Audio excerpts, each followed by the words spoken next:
تحكي كامل كاتلينج. يبدأ الفيلم مع آري، شاب يعيش مع والدته كاريستين في ريكيافيك، أيسلندا. يبدو آري غريبا عن حياته في المدينة الكبيرة، وتبدأ القصة وهو يشعر بالحيرة والوحدة، ويتوق إلى مزيد من الاستقرار. لكن الحياة في ريكيافيك تتغير بعد أن تقرر كاريستين، والدة آري، إرساله للعيش مع والده يوني في الريف الأيرلندي. جاء هذا القرار نتيجة للمشاكل التي تواجهها الأم وابنها في علاقتهما.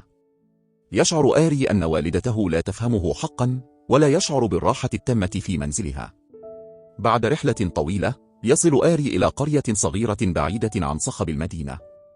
تشكل القرية تناقضا صارخا مع حياة ريكيافيك الصاخبة. والد آري، جون، رجل صارم ومنطوي، لم يبده اهتماما كبيرا بوصول ابنه. شعر آري هنا بمزيد من العزلة، عالقا بين عجزه عن التواصل مع والده وشعوره بالحنين إلى الوطن الذي تركه وراءه. تناولنا الطعام في منزل جدتي. يا بني العزيز، أهلا وسهلا. في ذلك اليوم، دعي آري ووالده لتناول العشاء في منزل جدته. خلال الحديث، أخبر جون آري أنه تحدث مع رجل يدعى ديدي، صاحب مزرعة أسماك، بشأن توظيف آري في شركته. في اليوم التالي، بدأ آري العمل في مستودع الأسماك مع ديدي. وفي طريق عودته إلى المنزل، التقى آري بامرأة تدعى لارا وصديقها إينار. كانت لارا تعرف آري بالفعل، فقد عاش في هذه القرية مع والديه في طفولته قبل انفصالهما. في تلك الليلة، دار حديث محرج بين آري ووالده، إذ لم يتقابلا منذ مدة طويلة. حاول جون تخفيف التوتر بدعوة آري للصيد في البحر، وهو ما اعتاد فعله منذ صغر آري. في صباح اليوم التالي، وقبل ذهاب آري إلى العمل، مر بامرأة عجوز تدعى فرا، كانت تجتمع عادة في منزل والده لإقامة الحفلات. وبطبيعة الحال، وبما أن جون كان يعيش وحيدا، فقد أصبح قضاء الوقت مع أصدقائه هوايته المفضلة. بدأ آري يصادق زميله في العمل، باسي، الذي دعاه للانضمام إلى حفلة على الشاطئ مع شباب القرية. وبينما كان آري يستمتع بالأجواء الهادئة، لاحظ لارا تسير على مقربة من مكان التجمع. نهض آري ليتبع لارا، لكنه فوجئ بوجودها جالسة في حاوية. رأى إينار ذلك، فغضب وضرب آري، لأنه اشتبه في أن آري يتعمد ملاحقة لارا. حاول باسي تهدئة إينار، ونصح آري بعدم تكرار ذلك. بعد انتهاء الحفلة، وجد آري نائما وحيدا وهو يشعر بالدوار. ساعدته امرأة في حمله إلى المنزل، لكن جون وبخها. بعد فترة وجيزة، وبخته جدته لأنها تعتقد أنه لا يقدم مثالا جيدا لابنها. شعر آري بالملل من حياته، فذهب إلى منزلهم القديم، الذي أصبح مهجورا بعد أن استولى عليه البنك كضمان لقرض.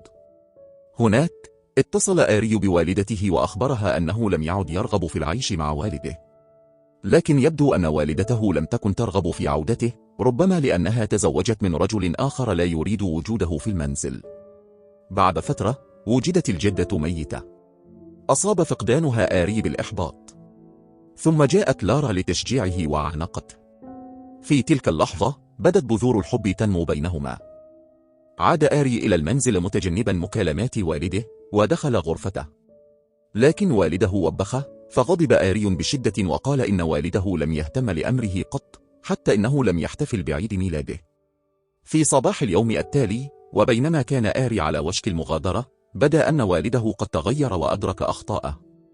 كان آري لا يزال مستاء، لكنه وجد دراجة جديدة اشتراها له والده كهدية عيد ميلاد واعتذار. ذهب آري لمقابلة باسي وهناك رأوا إينار يظهر غضبه أمام لارا، ويأخذ إحدى النساء بعيدا بعد أن انفصل عن لارا. شجع باسي آري على مقابلة لارا، لأنه يعتقد أنها انفصلت عن إينار. دعا باسي آري ولارا إلى حفلة في حانة محلية. خلال الحفلة، شعر آري ولارا بالدوار، مما دفعهما إلى الاستلقاء للنوم. لكن في وقت لاحق من ذلك الصباح، استيقظ آري وهو لا يزال فاقدا للوعي، ورأى مشهدا أحزنه. رأى لارا مع رجل آخر. ولأنه لا يريد أن تعرف لارا ما يعرفه، أوصلها آري إلى منزلها. قبل أن يفترقا، سألت لارا آري إن كان سيراها تلك الليلة، فوافق آري بتردد. ثم وصل آري إلى المنزل، ووجد والده نائما على الأريكة. استلقى بجانب والده وأمسك بيده ليحتضنه. كان الأمر كأنه وجد أخيرا السلام والحنان اللذين كان يبحث عنهما في حياته. وانتهى الفيلم. شكرا لكم على المشاهدة.